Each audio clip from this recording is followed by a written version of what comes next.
Orchard students, my name is Shantell and I am here to recap day 5 of our Devo, Inspired Leadership. And if you have not been doing this Devo along with us, I really encourage you to go back and read. We are learning about some incredible leaders and their backstories. I'm talking people like Walt Disney getting started, sleeping in a church basement with mice.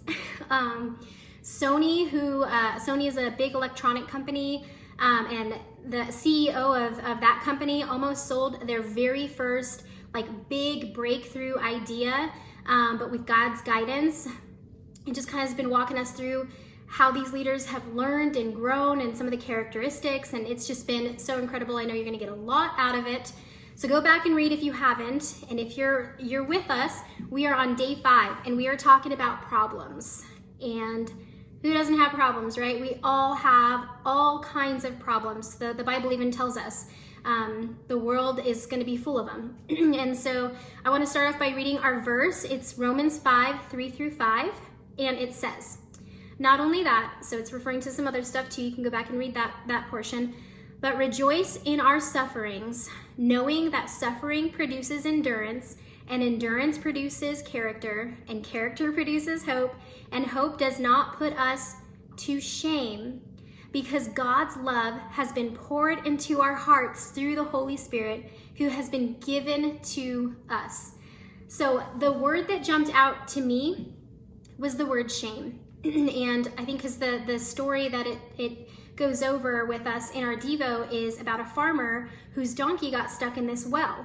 And the farmer tried everything to get him out, could not get him out, so finally just gave up and decided he's just gonna bury him in the well. So he starts filling that well with dirt, and the donkey just shakes off the dirt over and over again, and he's stomping it, just animal instinct, stomping the dirt.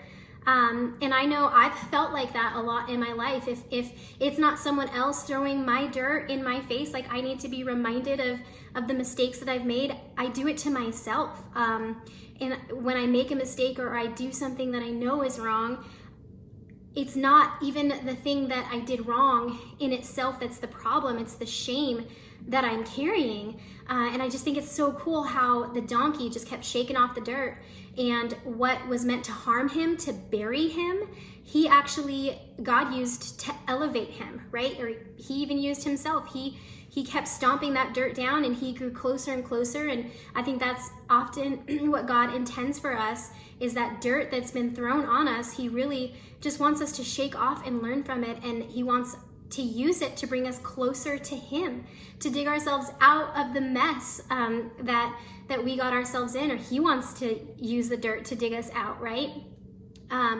It makes me think of a sermon I just heard from Pastor Craig Rochelle, and it's about pain and purpose and how we can endure an obscene amount of pain if it has a purpose. And the greater your passion for that purpose, the greater the pain you'd be willing to endure. And I don't know about any of your parents or your moms, if they've ever shared the pain that it caused her to bring you into this world. That pain is real. I have 4 kids, and it's worth it. It is worth it because we love our kids. Your parents love you. Your mom loves you. And that pain you were worth the pain. And I know my kids are my greatest purpose. And that's why I had 4 kids, because the first one, yes, was painful, but y'all are worth it. And so I just love how he articulates that, how when pain comes with a purpose, we will endure it. And it makes me think about when I'm going through problems, I know God is doing one of 3 things in my life. He is either protecting me, perfecting me, or correcting me. And so if you are going through a hard time right now, or you have this just huge problem in your life, I hope that you will remember what Romans 5:3-5 says, how it's producing character, and God is doing one of those 3 things in your life. I truly believe it. And he is inspiring you to be a leader. Another thing I took away from this, real quick, last thing, something that it said, before you become a leader, success is about growing yourself. When you become a leader, success is about growing others. So I think that's twofold, and I think you're constantly doing both. I think another thing Craig Rochelle says is when the leader grows, the organization grows. So even when you become a leader, yes, your success is in growing others, but you never stop growing because you always want to be growing others. And God, the beauty of it is there's no ceiling. There's no, aha moment where you figure it all out because He is infinite. There's always something new to learn and a bigger and better way to grow. So I hope you guys are enjoying the study. I know I am, and happy Friday. I hope you guys have a great weekend, and I hope to see y'all Sunday night on YouTube.